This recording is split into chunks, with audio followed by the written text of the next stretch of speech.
नमस्कार, सुप्रभात मित्रांनो। उत्तमला पण फोन केलता। उत्तम म्हटलं एक 4-5 दिवसात होईल गाडी म्हणून।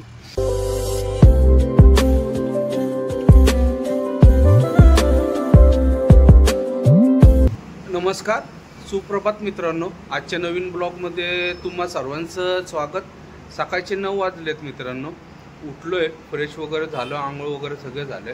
आता निघालोय मार्केटला याच्यासाठी चाललो की पप्पूच्या गाडीचे जरा 3 टायर रिमोटला द्यायचे, ते खोलायला चाललो। सकाळी मेहनतीचं काम करायचं, जरा टायर खोलायचा म्हणजे आमचा आवडता विषय। एक तर कंटाळा येतो, पण त्याचे 3 टायर रिमोटला द्यायचे, त्याच्यामुळे तो पण आहे इथंच कुंदन शेठच्याच घरी आहे। तो येतोय आता खाली, मी पण चाललो। तेवढे टायर त्याला खोलून द्यायचे म्हणजे दिवसभराचं काम संपून जाईल। म्हणजे उद्या येतील टायर, म्हणजे उद्या भरायचं नियोजन करायला लागेल।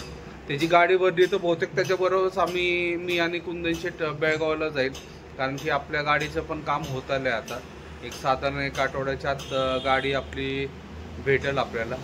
बघूयात, आता पहिलं मार्केटला जाऊयात, टायर वगैरे खोलून देऊयात आणि येऊयात, मग पडले निघूयात मित्रांनो मार्केटला। आता पहिले मित्रांनो मार्केटला आलोय म्हणजे येऊन बराच वेळ झाला। टायर वगैरे खोलून दिले त्यांना सगळे। पप्पूची गाडी आहेत पार्किंगमध्ये। हे टायर खोललेत बघा।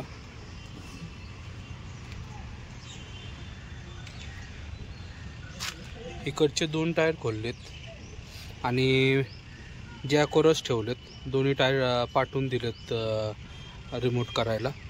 बहुतेक उद्या भेटतील टायर। आणि ही स्टेपनी काढली इथली, आणि स्टेपनी पलीकड धडीचा टायर आहे त्याला लावून ठेवली, कारण की जॅक एकच होता पप्पूकड, त्याच्यामुळं हे केलं।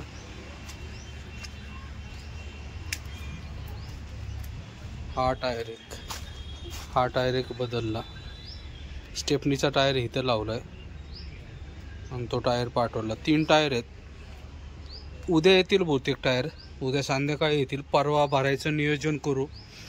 परवा मग गाडी भरली की साधारण शुक्रवारी वगैरे आपल्याला निघता येईल।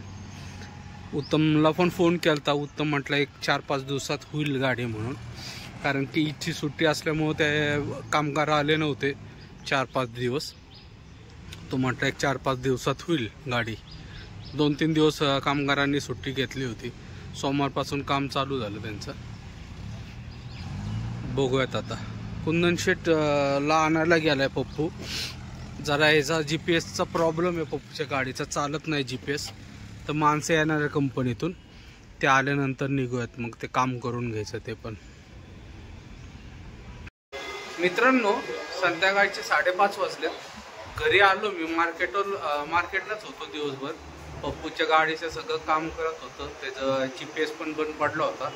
कंपनीचा माणूस वगैरे आलता, पण काहीतरी त्याचं फॉल्ट काय निघाला नाही। त्याचं डिव्हाइसच उद्या चेंज करणार आहे। मग परत त्याचं ऑइल वगैरे लीक होतं, ते पण फॉल्ट काढला सगळं वगैरे। म्हणजे कुंदन शेठ आणि पप्पू अजून होते, मला जरा काम होतं म्हणून मी घरी आलो। आता चाललो मिसेसकडे, मिसेसला आणायला चाललोय।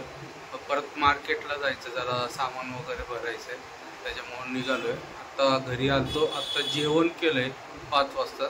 सकाळीच टायर वगैरे भरल्यावर मी आणि पप्पूने नाश्ता वगैरे केलता, त्याच्यानंतर काही खाल्लं नव्हतं। मग घरी आलो, जेवलो वगैरे। आता निघालो मिसेसकडं, मिसेसला घेऊन मग परत घरी यायचं, परत मार्केटला जायचं मित्रांनो। तर निघूयात, जाऊयात पहिले मित्रांनो। रात्रीचे 11:15 वाजलेत, जेवण वगैरे झालेत व्यवस्थित एकदम। आणि दुसरी गोष्ट म्हणजे आजचे काम सगळे झालेत। गाडीचं फक्त पप्पूच्या गाडीचं एक RPMचा प्रॉब्लेम आहे, तेच फक्त राहिलेलं, बाकीचे सगळे काम वगैरे झाले। मी तर लवकर निघून आलतो, टायर वगैरे दिलेत हे करायला, पण आता बहुतेक टायर परवा भेटतील, कारण की उद्या गुरुवार असल्यामुळे तिथं काहीतरी लाईटीचा प्रॉब्लेम असतो।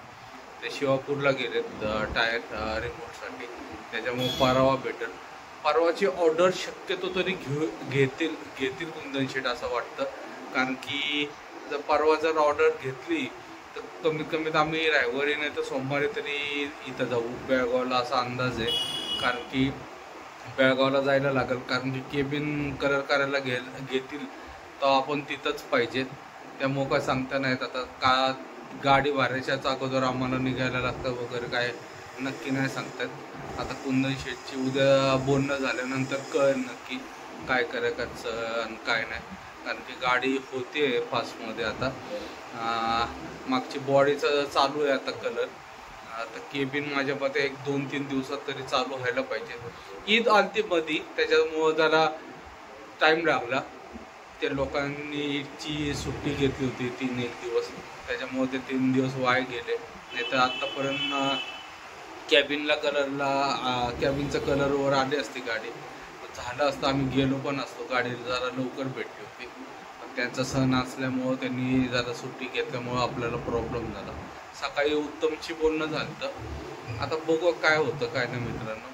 तर आजचा हा व्हिडिओ इथंच समाप्त करतो. व्हिडिओ आवडला असेल तर लाईक, शेअर आणि सबस्क्राईब नक्की करा. जय हिंद, जय महाराष्ट्र.